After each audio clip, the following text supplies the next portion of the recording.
नमस्कार। आज हम एक बहुत ही दिलचस्प पहेली को समझने की कोशिश करेंगे जो हमें ले जाएगी पश्चिमी भारत के सौराष्ट्र इलाके में। सोचिए, एक ऐसी जगह जहां धर्म के दो ऐसे रास्ते हैं जो एक दूसरे से बिल्कुल अलग हैं, फिर भी साथ साथ चलते हैं। तो चलिए इस अनोखे रहस्य की तह तक चलते हैं। और यही सवाल असल में इस पूरी बातचीत का दिल है। सुनने में थोड़ा अजीब लगता है ना, कि एक ही समाज एक तरफ उस योद्धा को पूजता है जो लड़ता है, जो मारता है, और ठीक उसी वक्त उस संत को भी सिर झुकाता है जो सिर्फ शांति की बात करता है। आखिर ये होता कैसे है? ये दोनों चीजें एक साथ कैसे चल सकती हैं? तो देखिए, यहाँ दो बिल्कुल अलग अलग धाराएं हैं। एक है वीर झुंझार परंपरा। इसमें क्या होता है, एक योद्धा है जो अपने लोगों की रक्षा के लिए अपनी जान दे देता है और बस देवता बन जाता है। और दूसरी तरफ है भक्ति संत परंपरा। यहाँ एक संत अपना पूरा जीवन, अपनी हर सांस भगवान को सौंप देता है मोक्ष पाने के लिए। एक का रास्ता है एक्शन और बलिदान का, दूसरे का रास्ता है सब कुछ छोड़कर समर्पण और भक्ति का। तो इस पहेली को सुलझाने के लिए हम क्या करेंगे? पहले हम इस विरोधाभास को समझेंगे, फिर हम इन दोनों रास्तों को, यानी तलवार के रास्ते और आत्मा के रास्ते को करीब से देखेंगे, और आखिर में हम ये जानेंगे कि ये दोनों एक साथ कैसे काम करते हैं और इसका असल मतलब क्या है।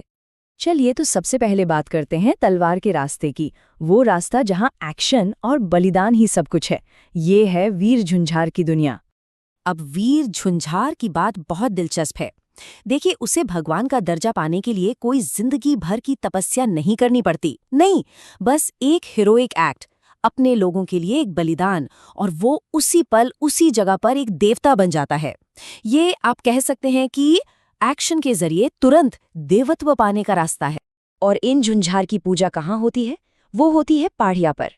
ये वो यादगार पत्थर है जो ठीक उसी जगह लगाया जाता है जहां उस हीरो ने अपनी जान दी थी। पर यह सिर्फ एक पत्थर नहीं है, ये एक डायरेक्ट कनेक्शन है। लोग यहाँ अपनी रोजमर्रा की दिक्कतों के लिए आते हैं, जैसे फसल बचानी है, बीमारी से बचना है। ये एक तरह का सीधा साधा सौदा है। हमारे हीरो ने हमारी रक्षा के लिए जान दी और अब देवता बनकर भी वो हमारी रक्षा करेगा। इन हीरोज की कहानियों से हमें इस परंपरा की आत्मा समझ में आती है। जैसे वीर वच्छराज सोलंकी, जो अपनी शादी के मंडप से उठकर गायों की रक्षा के लिए चले गए थे।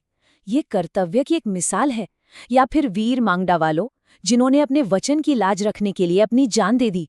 और हमीर जी गोहिल, जिन्होंने सोमनाथ मंदिर की रक्षा की। ये दिखाता है कि ये हीरो सिर्फ अपने गांव के नहीं, बल्कि पूरे कल्चर, पूरे धर्म के रक्षक माने जाते हैं।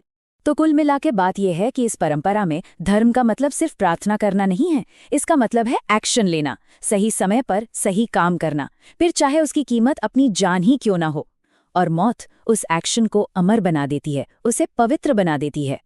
ठीक है, तो ये था तलवार का रास्ता। अब चलिए बिल्कुल अलग दुनिया में चलते हैं। लड़ाई के मैदान को पीछे छोड़कर अब हम अंदर की दुनिया में, मन की दुनिया में उतरते हैं। ये है भक्ति संतों का रास्ता। यहाँ देखिए, सब कुछ अलग है। यहाँ सेंटहुड या पवित्रता एक झटके में नहीं मिलती। ये तो पूरी जिंदगी का सफर है। भक्ति संत अपनी पूरी जिंदगी भक्ति, अच्छे काम और भगवान के आगे पूरी तरह सरेंडर करने में बिताते हैं। उनका गोल दुनिया की परेशानियां दूर करना नहीं, बल्कि आत्मा की आजादी है, जिसे हम मोक्ष कहते हैं। इस परंपरा की नींव रखी थी 15वीं शताब्दी के महान कवि संत नरसिंह मेहता ने। उनकी एक बात बहुत मशहूर है, घटमा हरि ने हृदय मा हरि। मतलब भगवान इस शरीर के अंदर है, भगवान दिल के अंदर है। सोचिए, उस जमाने में ये कितना बड़ा विचार था। उन्होंने कहा कि भगवान को खोजने के लिए कहीं बाहर जाने की, बड़े बड़े मंदिरों की जरूरत नहीं है, वो तो यहीं हमारे अंदर ही बैठा है। इस एक सोच ने समाज के सारे बंधन, सारी ऊंच नीच को चुनौती दे दी। ये झुंझार की दुनिया से एकदम उल्टा है ना? झुंझार का बैटलफील्ड बाहरी दुनिया थी, पर संत का बैटलफील्ड वो उसका अपना मन है। यहाँ दुश्मन कोई बाहर का हमलावर नहीं, यहाँ दुश्मन है गुस्सा, नफरत, घमंड। और यहाँ हथियार तलवार नहीं, बल्कि माफी है, क्षमा है। और जानते हैं, वक्त के साथ ये परंपरा सिर्फ कविताओं और भजनों तक नहीं रुकी, ये एक्शन में बदली। 19वीं सदी में आए जलाराम बापा, जिन्होंने सदा व्रत शुरू किया, मतलब एक ऐसा लंगर जो कभी बंद नहीं होता। उन्होंने भक्ति को सेवा में बदल दिया। और फिर 20वीं सदी में बजरंग दास बापा ने इसी सेवा को एक बहुत बड़े इंस्टीट्यूशन का रूप दे दिया, जहां आज लाखों लोग जाते हैं। तो ठीक है, हमने तलवार का रास्ता भी देख लिया और आत्मा का रास्ता भी। अब आते हैं सबसे बड़े सवाल पर। ये दो बिल्कुल अलग, एक दूसरे के विरोधी रास्ते आखिर एक साथ कैसे चलते हैं? चलिए अब इस पहेली को सुलझाते हैं। और इसका जवाब बड़ा सीधा सादा और गहरा है। ये असल में कोई कॉन्ट्रडिक्शन है ही नहीं, बल्कि ये एक बहुत ही सोची समझी, एक बहुत सोफिस्टिकेटेड सिस्टम है जो हम इंसानों की दो सबसे बुनियादी ज़रूरतों को पूरा करती है। ये टेबल इस पूरी बात को एकदम साफ कर देती है। जरा ध्यान से देखिए, वीर झुंझार परंपरा का डोमेन क्या है? भौतिक दुनिया।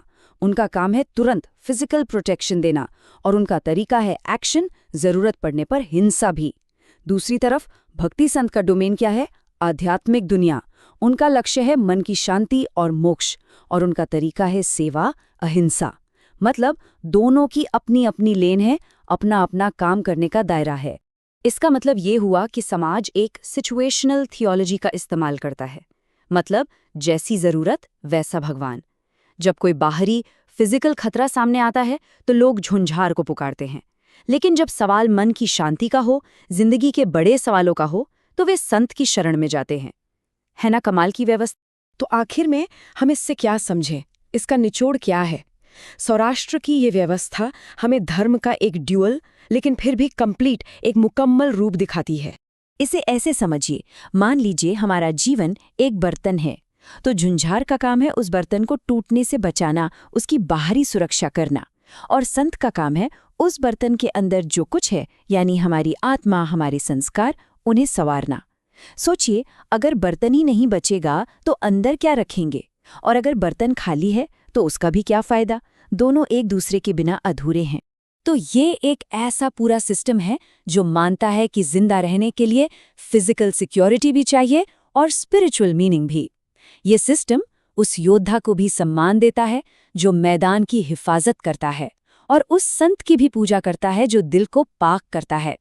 ये जिंदगी की हर मुश्किल के लिए एक पूरा टूल किट देता है। और आखिर में ये हमें एक सवाल के साथ छोड़ जाता है।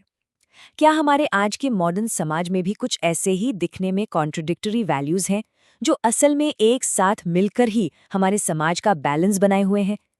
इस बारे में जरूर सोचिएगा।